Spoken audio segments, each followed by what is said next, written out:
Thank you very much, Ingrid, and thank you and Naja for inviting me to come and speak on this subject, which is very passionate one of mine. So I understand many or most of you are medical students, some of you are junior doctors, and some are scientists with an interest in doing medicine, and some are doctors a little further along the way. So I'll try and have something for everybody here. Now, speaking to the younger members of the audience, so young man or young woman, if this is your aspiration, this is a Lamborghini which costs about 10 of the average salaries per year. If that's your aspiration, you're wasting your time. Go to the Grand Prix and look at that ecologically damaging process, and it's not for you. Even if you're this may be achievable, and of course we're gender balanced here, but this is not the way necessarily to fame and fortune, although there are some physician scientists who've done extremely well through the power of their own work and brain. What I hope to tell you about in the next 30 minutes is some of the pathways for clinician scientists, and there are many pathways, and that's one of the key messages. Tell you a little bit about my story and hopefully inspire you to think about this as you plan your own careers. So why do research? Well, it's fun and interesting, and that was reflected in some of those clips from the people you saw. As Ingrid said, I'm a neurologist. There are just so many people with headache you can see in a day before it gets a little tiresome. Just so many. And I remember vividly going to my 30th medical school reunion, and many or most of the people were talking about their third marriage and their fifth car, like a Lamborghini. Not many had a Lamborghini, but all those sort of important but monetary type things. The only people talking about what they were doing were the researchers, because it is fun and interesting, and it kind of keeps you going. Secondly, you can make a sort of almost a philosophical argument that research is more than a social good. Nobody would dispute that, but really it's a social imperative that we've got a duty to actually do this, to push the field along. And not everybody would believe that. We're getting more and more right-wing since my leftist uni days, but that's how it goes. Thirdly, there's data that patients in research protocols actually do better. So, research is good for them as well as, the ultimate thing of developing a new approach or a new treatment. And I'm going to argue quite strongly, and some people might not like this, or hopefully the people in the room will, that clinician researchers actually are the best clinicians. And there's a different way of thinking as a clinician researcher, and I hope to convey that to you this morning. Who is this? It's a hard question. I'll give you his name, and then you can tell me what he did. Who knows what he did? Don't disappoint me. Come on, somebody.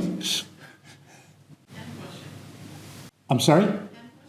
Yeah. So Ignaz Semmelweis was a Hungarian obstetrician who worked in Austria, and he saw that more women died in childbirth if they were birthed by the professor compared to those that were birthed by the midwives. And the midwives washed their hands. So puerperal sepsis was an awful killer during labour years ago. 10% of women died. And Semmelweis noted this and instituted a little clinical trial to show that hand washing saved lives, which indeed it did. He was ridiculed. He said he died in an asylum, which is not the pathway I hope you go down. He changed the world and saved probably hundreds of thousands of lives. We didn't know about bacteria then. This was before Koch and Pasteur, but he made the observation that washing the hands before doing a delivery was good, and it was a smart observation, and he took it. And that's often what happens in clinical research. Now, it's not easy, and there are many challenges. First of all, there's a worldwide realisation that clinical research is deficient. There aren't enough researchers and there isn't enough money, but it's getting better than it was. When you're a scientist, you do your undergraduate degree, you do your honours degree, you do your PhD, you're actually taught how to do science. For the most part, in medical school, we're not taught how to do research. This is something we've tried to change a bit, and there are some efforts to do it.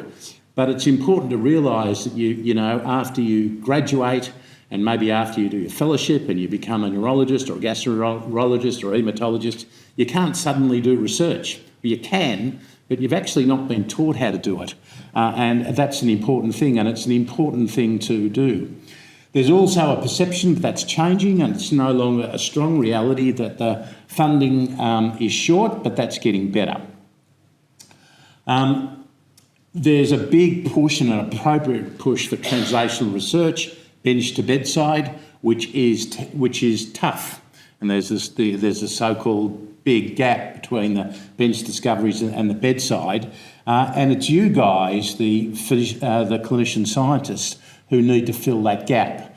And that needs money, and there is a shortage of quality clinical researchers, and we need people in that space.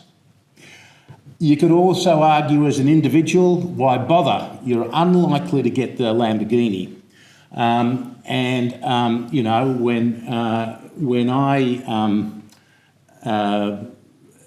when we think about the image of clinical research, it can be good. There are some very prominent people. If I meet new people and tell them what I do, and I say I'm a neurologist that does research, do you operate? You know, we all have to be neurosurgeons. Not true. So you could argue that it doesn't have the greatest image, but we're not there for the image. And as I've said already, you need to get trained in how to do it. There are other challenges now. The sort of old myth of a researcher like Alexander Fleming sitting in his little office in London, and the penicillin floating onto the Petri dish, you do that all on your own. That's kind of a bit of a myth and doesn't happen. For the most part, the days of the lone researcher are numbered. Science is big. You've got to be part of a group, and you've got to be part of team science, which is not a disadvantage. It's in fact an advantage, because it's actually a lot of fun, as I hope I'll show you in a moment. Occasionally, lone investigators do make a big thing, and they're often people that are a little outside of the mainstream.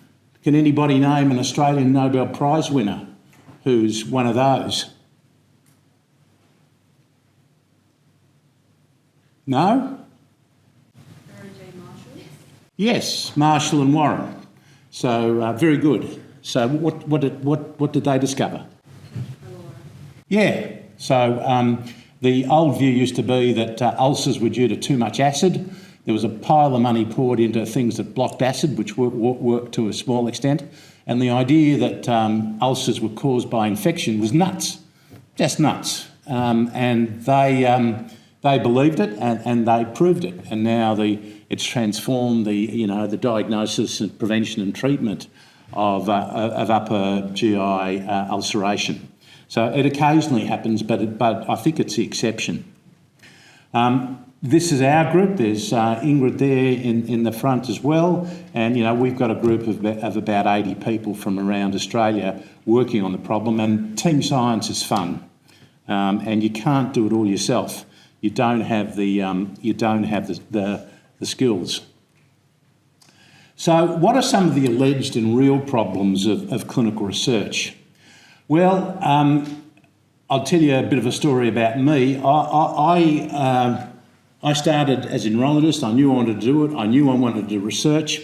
When I went to our professor of medicine at the time, which was in the late 70s, he said, "Sam, you've got to get a lab. You've got to do basic science. That's the only sort of real research."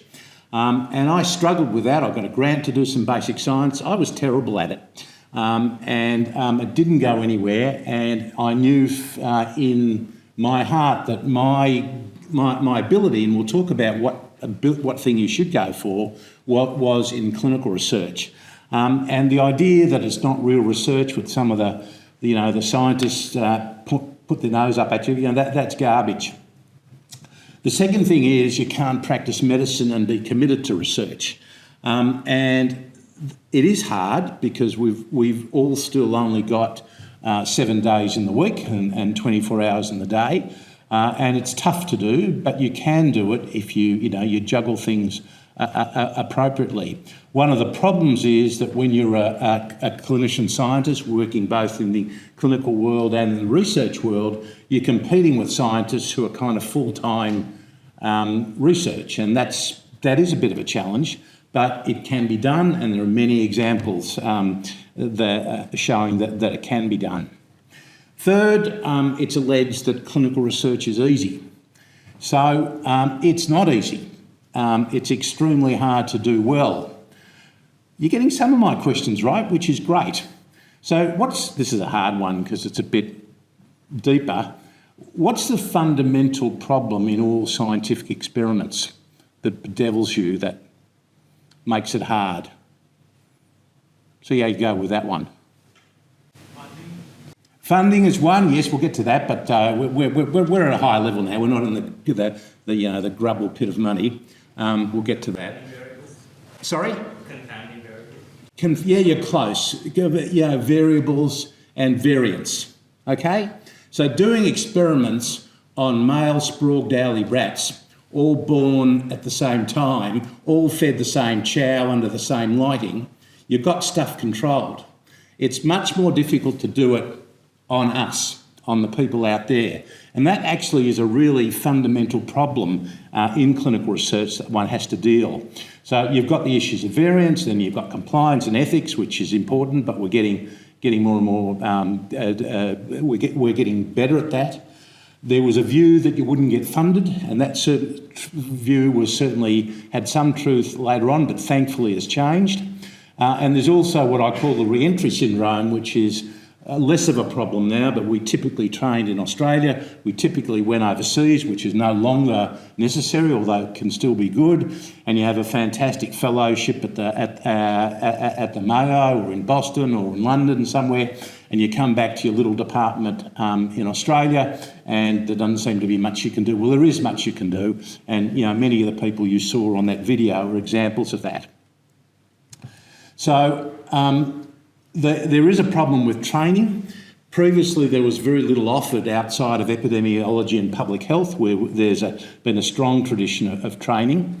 Many people have been self-taught or mentored, often by chance, and it's a long period to add on. You've done 5 or 6 years or more in medical school or undergrad medical school. You've then done a fellowship, and you want to get on with your family and life, and it's a very long time. Whereas science graduates sort of begin their research, in their 4th year when they're 22 or 23. So it's hard. It's a commitment, but it's worthwhile. How to solve this is a big problem. There have been many attempts to put research into the medical course. The medical course is already jam-packed. The amount of medical knowledge is exploding exponentially. Everybody thinks that their bit of medical science needs to be taught, which has got some truth, but you can't do it all. So it's hard. And there are attempts to integrate research into specialty training. We have a funny balance here, power balance in Australia in training, that some of the colleges are less interested in research than they ought to be. Some are, but I think that's where it certainly should be. Now, what I want to shift to now is talk to you about the many paths in clinical research. And there are many of these now, and they're increasing, and that's good. So the clinician-scientist was typically initially thought of as a sort of the MD PhD, which is sort of an American term. So this is a skilled clinician with a variable clinical load who runs a basic science laboratory and parallels his or her clinical work with the work that they're doing in the lab, although it's often really hard to put the two in close opposition. That person has a deep insight into the biology of clinical problems and is well suited to answering those problems. There are many Nobel Prize winners that fit that mould, although most of them, the really successful ones, end up having a background in clinical medicine, not actually having an ongoing practice, because again, they're competing with full-time PhDs. But that's one really good model. It's the traditional clinical scientist. The clinical researcher is a skilled clinician with a substantial clinical load. He or she runs a clinical research program, often allied with what they're doing. They've got good insight into clinical problems, and they're working often with those patients on epidemiology, on the physiology of the disease, and on a whole variety of things. And that's also a great career path. They're also clinical researchers with a vital link to the basic laboratory. That's what I've tried to be or do. And so you're a clinician with a substantial clinical load. Your clinical program is directly linked to a basic lab, and you try to marry the clinical problems and fundamental biology. And I'll come back to that in a moment. And you've got the opportunity to do parallel studies in patients and experimental animals. And the field that bloomed when I was sort of beginning was molecular genetics. And that's where I found my sweet spot, even though I'm not a trained molecular geneticist. And the fourth path is clinical research in industry. Now, this is a new thing. When I was training, this was regarded as the bottom of the pile and sort of a one-way door. You'd go into industry and there'd be no way back. Now it's appropriately and actively encouraged.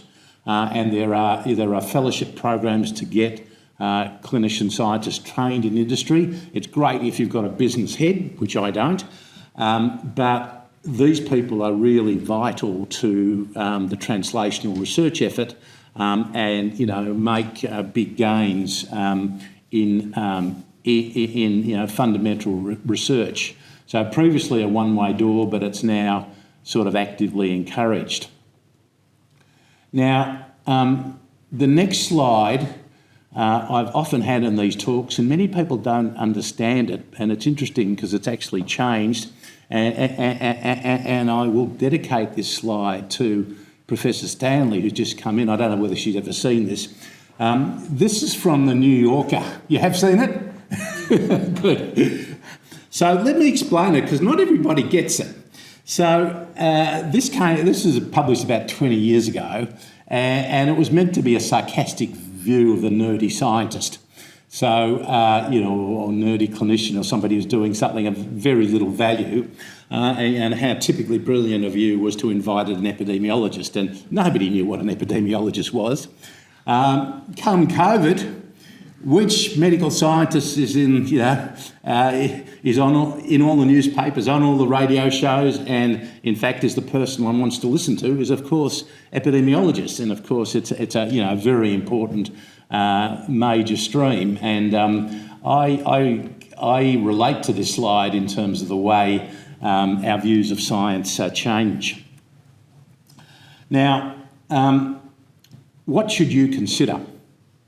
You're all smart. You're here because you're smart. The problem is all the other people in the space are also smart. So what's your path? First of all, you've got to find it interesting. It's really got to float your boat. And you've also got to have a natural aptitude. And I'll speak about this in my own experience. So how did I choose? Well, I regard myself as a deviant medical student. I liked learning the Krebs cycle. I thought that was really cool. Typically, that's the thing that, I don't know whether, do they still teach the Krebs cycle, or is it too hard? You've got to do all the softly stuff. You still learn it. Good. So I really liked it. I really liked sort of seeing how those molecules came together, and I liked learning it, and I was 4 standard deviations from the mean in that, in terms of the medical class. Molecular genetics kind of followed from that, although I'm not trained. There's sort of some elimination too. I'm weak at statistics, which is a continual disappointment for me. I did so-called veggie maths at school, not the really high-powered maths the smart guys did. I was interested in imaging, but I still get right and left confused, which is a major disadvantage. And I've in fact got some highly cited papers in imaging at the beginning, but I could see that I wasn't going to compete with people that could really do it. I worked with Graham Jackson, who's a brilliant imager, and he and I would look at scans together, and he could see stuff that I couldn't. He could invert these in his head and do all that. And I thought, I'm not going to win here. And I've already mentioned that my period in the lab was difficult. I was a plotter, and I was awkward. And however, I am good at clinical neurology. Sometimes when I'm presented to a patient, I kind of see stuff that other people don't. And genetics fascinated me, and it was the right time in the world when the skills were getting developed, the techniques were there. So that's where I went. And again, a very important thing is that you get mentorship, that there's somebody there or a group of people there who you say, well, I'd really like to do that and continue on. Part of the sort of Australian story of this, and thankfully the landscape has changed, I trained at the Montreal Neurological Institute, which at the time was the best place for learning about epilepsy, a fantastic place where they really married clinical science and basic science, and I got trained to some extent in genetics there. And I was sitting in a cold winter in my third year there, going back to Australia because my wife said we have to go back, and she was right. And I thought, what the hell am I going to do in that backwater where I came from, where there was no sort of research? And across my desk came a thing on the NHMRC twin registry, which is a wonderful thing where there are large collections of twins. And I looked at that and said, gee, maybe I could figure out something about the genetics of epilepsy from this. And I started that. I managed to get a small grant and I got going. And that's sort of how it worked. And that was helped by the mentorship and seeing what was around. Now, there are headlines like this all the time. This was in Nature Medicine, one of the premier, if you like, translational medicine journal, just at the end of last year. Clinician-Scientists risk becoming an endangered species. And there are real concerns here, and I've actually echoed some of those concerns, but they're addressable. Is this a new problem? Well, no. This is an almost identical paper from 20 years ago and an almost identical book from 30 years ago. So it's always been there. And as clinician scientists, it's kind of Darwinian. It's not the strongest who survive, but it's those who adapt. And clinical science is adapting. And I guess the latest big adaptation is what I think what I've already mentioned, the real intersection with industry as a realistic and good thing to do, and the realisation amongst the profession and leadership that this is good. So it will continue to evolve. It is hard to do, but it's doable, and you've got to be flexible and imaginative. Now, what about funding? Whatever you model, whatever you're doing, you've got to think about this and get advice about this. The NHMRC good news is that there's generally strong support at the postgraduate level. There's overall more money in the pool. It's now recognised that clinical research, is the real deal, and it's certainly worth doing. And the bad news is that pay scales compare poorly with clinical salary, so the Lamborghini remains out of reach, well out of reach. But the other good news is the Medical Research Future Fund has basically doubled, the amount of money in the pool. It's still not enough. It's still not great, but it's getting there, and we're evolving. And I think it's less bleak than it used to be. Now, you also need to be salespeople for medical research. Every hospital will have research in their mission statement. It's usually down the bottom, but every hospital does it, but ask them to put money into it, it kind of doesn't happen. You need to be the advocates for this. And why is this so? Well, there are problems in healthcare delivery and in the healthcare science, and it's the clinical and basic research that will solve this, and we really need to push that. The guiding principle is that needs to be a link between high-level clinical practice, clinical research and basic research, and that makes for a great academic medical centre. Ideally, I think clinical services and research ought to be intertwined. Unfortunately, they're getting more and more separated, and that's partly a problem of all the middle management administrators that are getting put in place, certainly in our institution, but it's something we should push for. It attracts the best scientists and clinicians, and I think delivers the best healthcare. And it actually challenges the boundaries in daily clinical work, which I'll get to in a second. So I've tried to say that clinical researchers and regular clinicians are different, and I argue that clinical researchers actually make the best clinicians. Why is this? We think differently. I tried, and it's hard to do during a long outpatient clinic, but I tried to say to myself, every clinical encounter is a potential research opportunity. When I'm assessing a patient and things are a bit odd, I think, what is this patient telling me about the biology of this disorder? Is there something I can learn from this patient? Occasionally the light goes off or goes on, and you realise something really interesting and important. And I won't go into examples of that. I'm happy to talk about that if people want to know. But that's a really rewarding thing when you're seeing a patient, treating them, and you suddenly realise something fundamental about the biology. Are clinician researchers the best clinicians? Well, I say yes. Why is this? Well, much of clinical medicine is driven by anecdote. I saw a patient and I did this, and what did you do, Dr. X here? So the plural of anecdote is not data, and that's an old statement. I don't know who started it, but it's true. And there are some common errors in thinking in clinical medicine.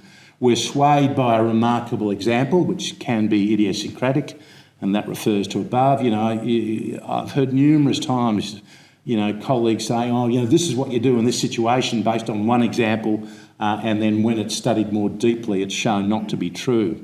It's most evident in surgery, where, really emotionally charged anecdotes are viewed as incorrectly persuasive. And it's a human fallacy. We ask people, what would you do? Well, the last patient I saw with this, I did X, Y, Z. And that's not data. That's not a good way to make decisions. We all do it. I'm guilty of it, but it's something we need to find. And as I'll come back to in a second, inductive reasoning, here the anecdote illustrates the desired conclusion, rather than the other way around and making it a logical conclusion. And this is not an old idea. Here's the famous writer Samuel Johnson. So this is from an essay on waters, so it's a bit Kabbalistic to understand, but what it's about is the healing waters of Lourdes, how, this can heal everything. So it is incident to physicians, I'm afraid, beyond all other men or women now, to mistake subsequence for consequence. And, we all do this. Y follows X, and therefore there's a causative relationship. And that's really common in clinical medicine and something you need to fight in research. So in the last couple of minutes, I'll just say something about if you like, the philosophy of clinical research. So next question, can anything in science ever be proven correct? Put up your hands if you say yes.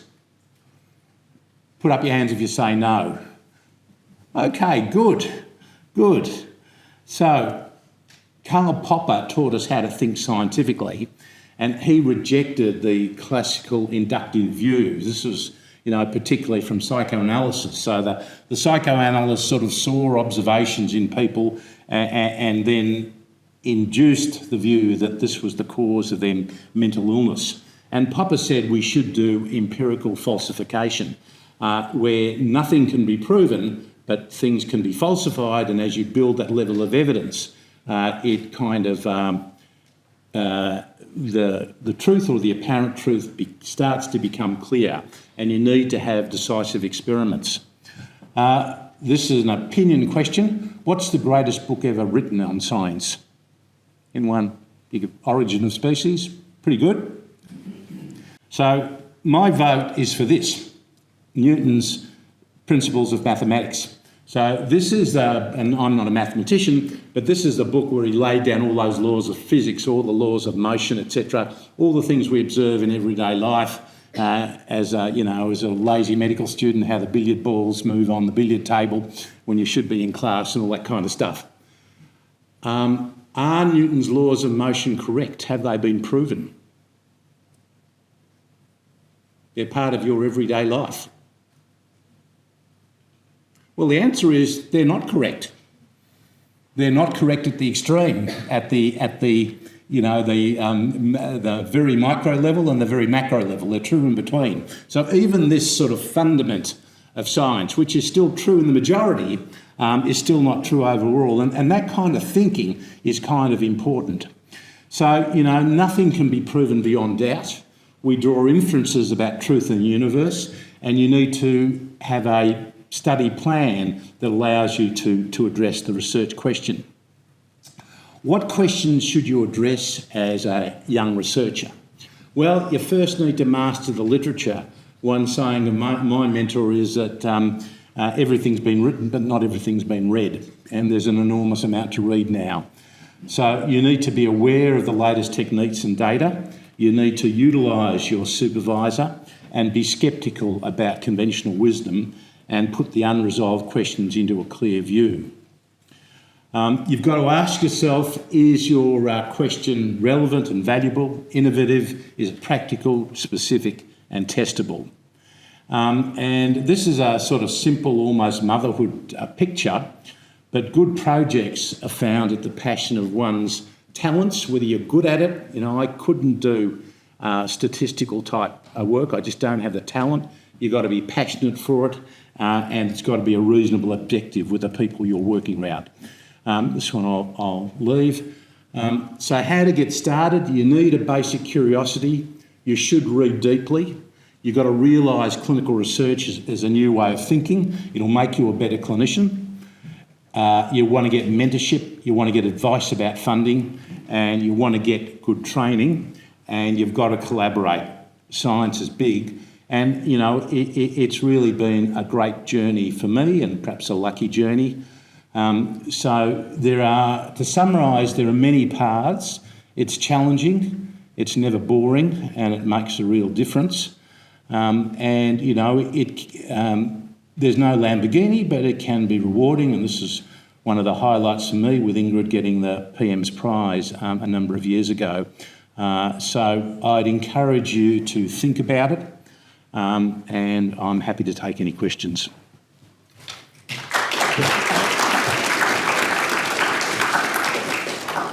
That was amazing, Sam. Thank you. I couldn't have thought of a better start to the day to tell you all the challenges and the excitement of what we do. So we have a few minutes for questions. So pop your hand up and we're here to hear any questions you might have. Becky.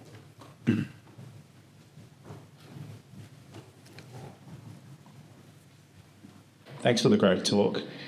One point on saying as a clinician-scientist doing basic science lab research versus, for example, clinical research where you already have all the patient data perhaps.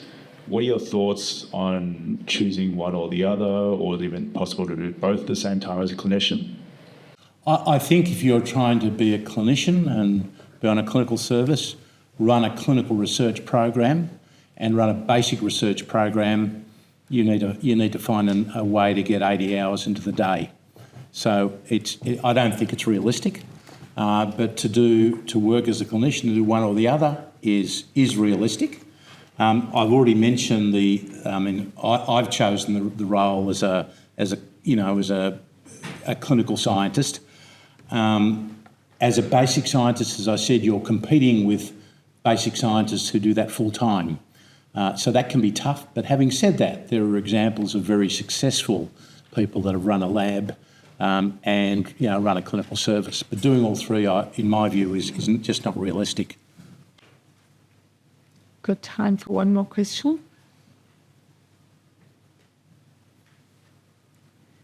Sam, can I ask you to talk about generosity of spirit in scientific teams? Oh, that's a... It's a tough Yeah. So, scientists and clinical scientists are ambitious. You've got to be ambitious. That can sometimes spill over to antagonism, and there are plenty of examples in teams where things don't go well. But helping people along and being, generous of spirit, you get rewarded many times over. In my experience, that it's sort of better to give, and this sort of happens at a local level quite often. It happens internationally all the time. As Ingrid mentioned, I didn't talk about what I'm doing now, but I'm trying to coordinate multiple centres around the world in terms of getting very large numbers for genetic studies, and I find that rewarding, but it can be tough. Some people want to keep their data to themselves and publish it themselves, and and as I've already said, for the most part, science is big, and there's sort of much more to gain by working with people than trying to keep it all yourself. It can be hard because particularly junior people need and deserve recognition. So it's important for the leadership to sort of see that and find ways to recognise junior people in a team. And if you're thinking about joining a team, a smart thing to do would be to speak to people a few years ahead of you in that team and see how they feel about that aspect. Is their mentor, generous in the way he or she, thinks about authorship and the way they allocate the work in the laboratory? But it can be a challenge, but it's a matter of getting on with people. Great. Please, everyone join me in thanking Sam for an amazing